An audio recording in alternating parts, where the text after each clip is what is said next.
आज के प्रतिक्रिया से 10/8/1966 रिकॉर्ड चला है। तुम्हें पाके हमने जहां पा लिया है। ओम शांति। मीठी मीठी रूहानी बच्चों ने गीत सुना। रूहानी बच्चे ही कहते हैं कि हे बाबा, हम जानते हैं कि ये बेहद का बाप सुख देने वाला है।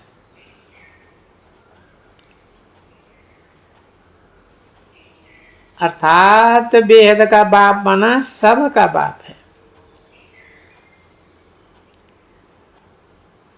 उनको सब बच्चे आत्माएं याद करती रहती है।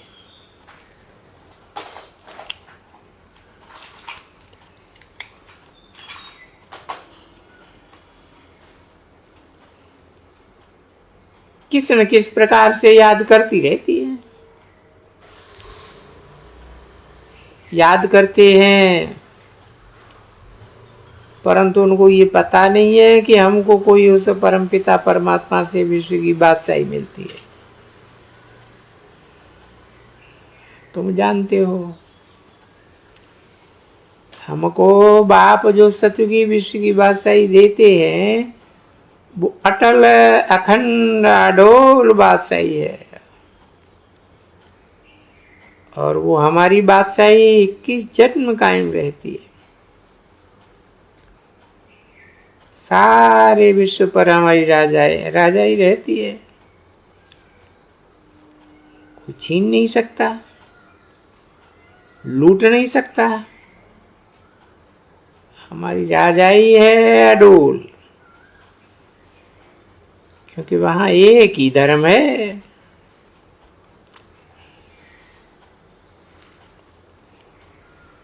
द्वैत नहीं है, दूसरे धर्म नहीं है, दूसरे राज्य नहीं है। तो वो है अद्वैत राज्य, जहां एक का ही राज्य है।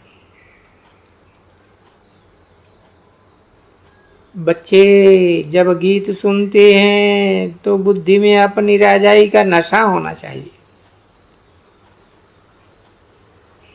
ऐसे ऐसे गीत घर में रहने चाहिए, जिससे बाप और वर्षे की झट याद पड़ती है। बाप की याद की मस्ती गुप्त रहनी चाहिए। तुम्हारा सब कुछ है गुप्त।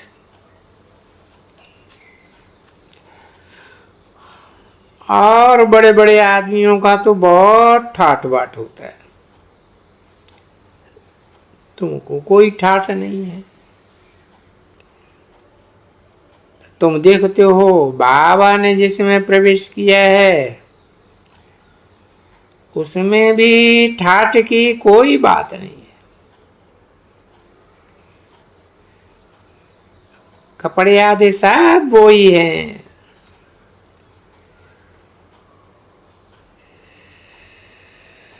जो आदि में थे।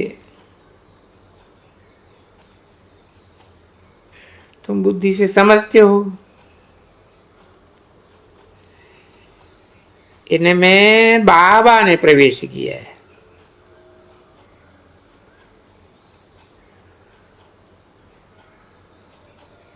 इनमें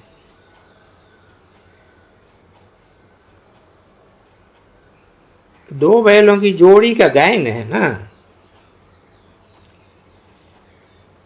तो इनमें बाबा ने प्रवेश किया है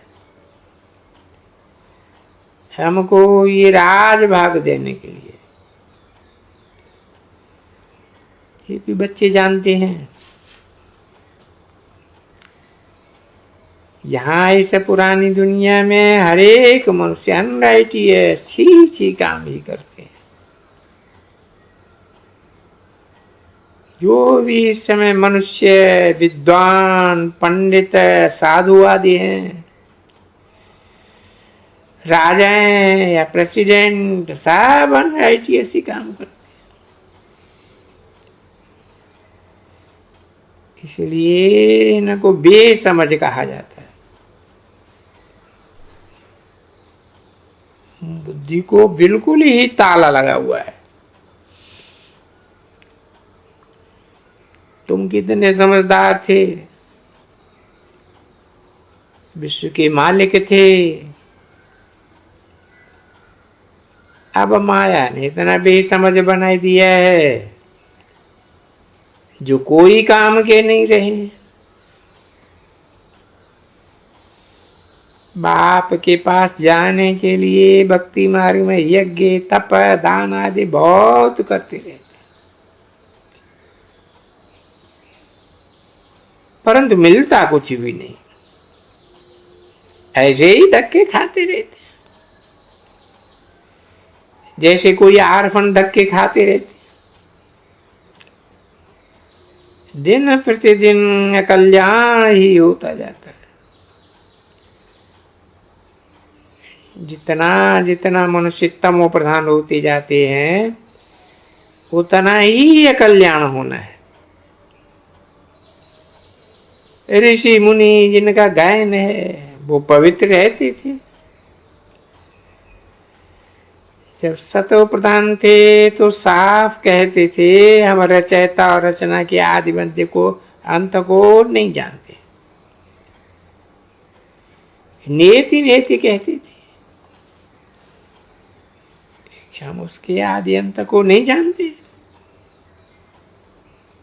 अब तमो प्रधान बन गए हैं तो शिवोहम तत्वम कहते।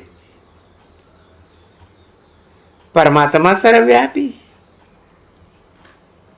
तेरे में भी है, मेरे में भी है।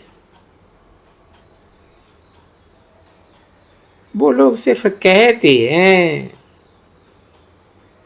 परमात्मा कह देते। परम पिता का वो नहीं कहेंगे। परम पिता फिर उनको सर्वव्यापी कहना, ये तो रंग हो जाता है।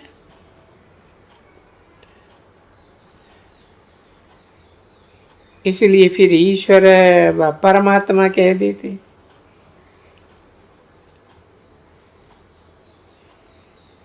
पिता अक्षर बुद्धि में नहीं आता है, करके कोई कहते भी हैं तो भी सिर्फ कहने मात्र। अगर परम पिता कहेंगे तो बुद्धि एकदम चमक उठे।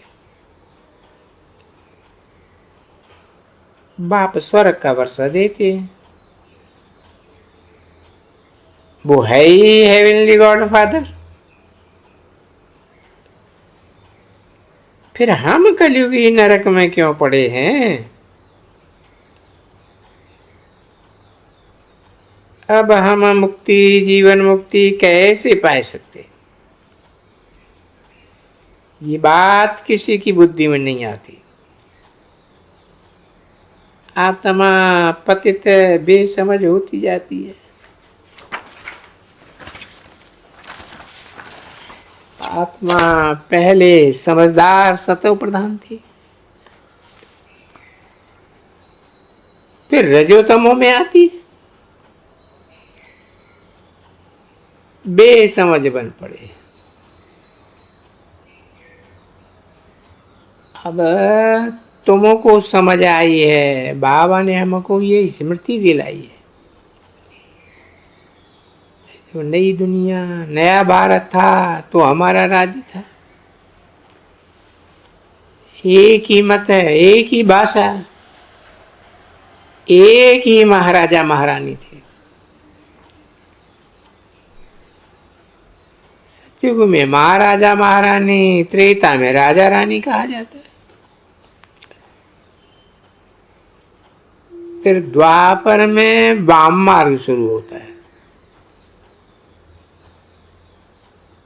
वाम मार्ग माने उल्टा मार्ग।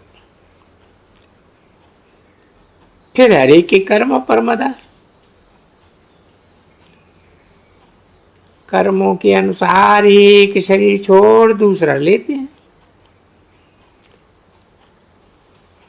अब बाप कहते हैं मैं तुमको ऐसा कर्म सिखाता हूं जो 21 जन्म तुम बादशाही पाते हो। बल वहां भी हद का बाप तो मिलता है नई दुनिया में, परंतु वहां ये ज्ञान नहीं रहता है कि राजाई का वर्षा बेहद के बाप ने दिया है। फिर द्वापर से रावण राज्य शुरू हो जाता है, विकारी संबंध आ जाता है। तो जैसे जैसे कर्म ऐसा ऐसा फल। देवताएं वाम मार्ग में चले जाते हैं, फिर सतयुग का सुख खलास हो जाता है, फिर कर्मों अनुसार जन्म मिलता है। भारत में राजाएं पूज्य भी थे, सतयुग में यथा राजा रानी तथा प्रजा पूज्य होती है, परंतु वहां पूजा व भक्ति आदि होती नहीं है। जब द्वापर में भक्ति मार्ग शुरू होता है तो यथा राजा रानी तथा प्रजा पुजारी भक्त बन जाते हैं। बड़े ते बड़ा राजा तो सूर्यवंशी पूज्य था, वो ही पुजारी बन जाते। अब तुम जो वाइसलेस बनते हो उसकी प्रारब्ध 21 जन्म मिलती है, फिर भक्ति मार्ग शुरू होता है। जो जो पूज्य देवी देवताएं होकर गए हैं उन्होंने मंदिर बनाए, पूजा करते हैं। ये ब्रह्मा सरस्वती फिर राजा रानी बनेंगे। इन्होंने मेहनत की है तभी पूज्य बने हैं।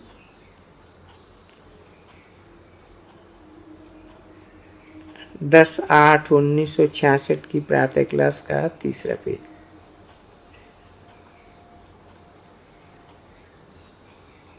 कोई को पता नहीं है माला क्या चीज है।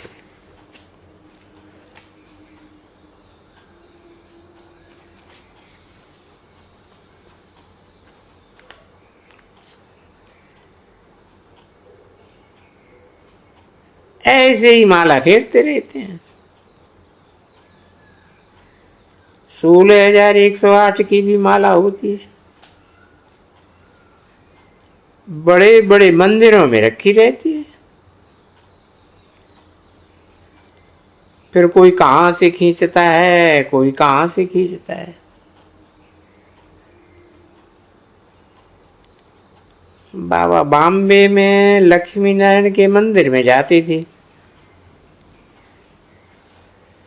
माला जाकर फेरते थे, राम राम जपते थे, क्योंकि फूल एक ही बाप है। फूल को ही राम राम कहते हैं। फिर सारी माला पर माथा टेकते हैं। ज्ञान तो कुछ भी नहीं है। पादरी लोग भी हाथ में माला फेरते रहते हैं। उनसे पूछो किसकी माला फेरते हो, उनको तो पता ही नहीं है। कह देंगे क्राइस्ट की याद में फेरते हैं। उनके बड़े पोप पादरी होते हैं, वो तो फिर पापों की माला होगी।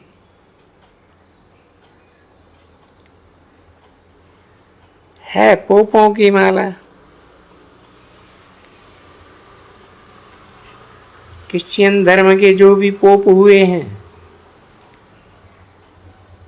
उन सब के चित्र हैं। पोपों का कितना मान है, उनको ये पता ही नहीं है क्राइस्ट की आत्मा खुद कहाँ है। तुम जानते हो क्राइस्ट की आत्मा खुद तमो प्रधान है। तुम भी तमो प्रधान बैगर थे,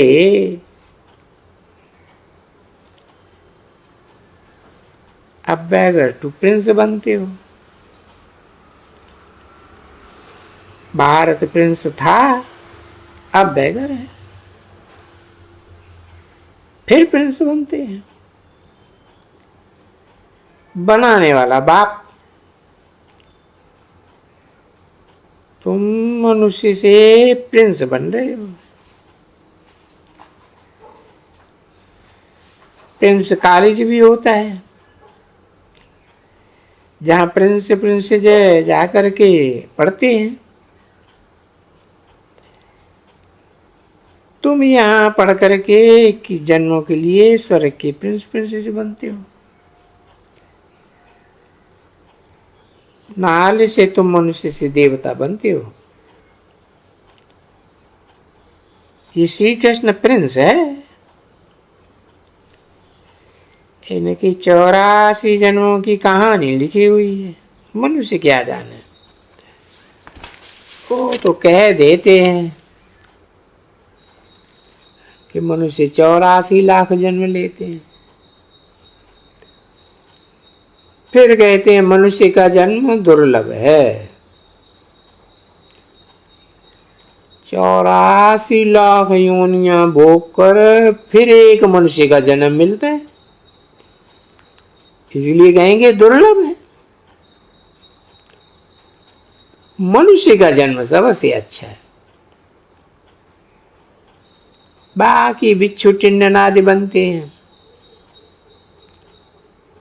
कितनी नॉनसेंस बातें हैं। अब तुम समझते हो जो श्री कृष्ण सतयुग का प्रिंस था सो अब फिर 84 जन्मों के बाद बैगर बना है। 5000 वर्ष पहले देवी देवताएं कितने साहूकार थे, अभी वो ही देवी देवताएं कंगाल बने हैं। ये बातें और कोई जगह सत्संग में तुम सुन नहीं सकेंगे, और सब जगह शास्त्र ही सुनेंगे। ये बातें सिर्फ तुम ही सुन सकते हो। भगवान वाच वो सब का फादर है, तुम गॉड फादर से सुनते हो। गीता में सिर्फ भूल ये की है जो शिव भगवान वाच के बदली कृष्ण भगवान वाच लिख दिया है, इसलिए गाया भी जाता है झूठी दुनिया। सत्युग है सचखंड, ये है झूठखंड। ये रावण स्थापन करते हैं, रावण का रूप बनाते हैं, अर्थ कुछ भी नहीं समझते।